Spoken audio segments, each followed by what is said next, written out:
আসসালামু আলাইকুম রহমতুল্লাহ তালা বরকাতু। বিসমিল্লাহ রহমান রহিম।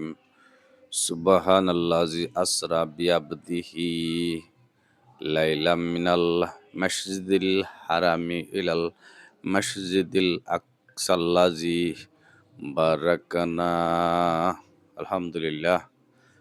অর্থ, তিনি পবিত্রতম, যিনি একদা রাতে তার প্যারা হাবিবকে, রাসূলকে তার নিদর্শন দেখাবার জন্য ভ্রমণ করিয়েছিলেন মসজিদুল হারাম হতে মসজিদুল আকসা পর্যন্ত। সুবহানাল্লাহ।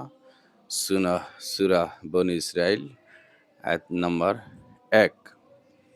তো যারা মেরাজুন নবীর কথা বললে ইনকার করেন, হিংসা করেন, কালামুল্লাহ শরীফ খুলে দেখুন।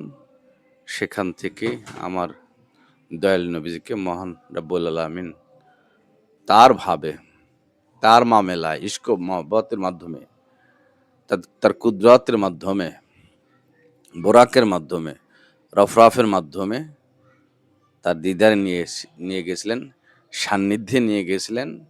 এবং কিছু সময় সবে সাদিকের পূর্বে কিছু সময় ২৭ বছরে পরিণত করেছিলেন।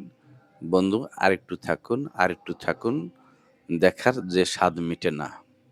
এবং আমাদের জন্য পাঞ্জেগানা সালাত নিয়ে এসেছেন, সালাম নিয়ে এসেছেন। এই সালামের মধ্যে শুধু দয়াল নবীজিকেই দেই না, দয়াল নবীজির আহলবর্গ, আহলে বাইত এবং আলে রসুল, নাইব রসুলদেরকে আমরা সালাম দেই। সালাতের অংশ হয়ে গেছে, বলেন না সুবহানাল্লাহ।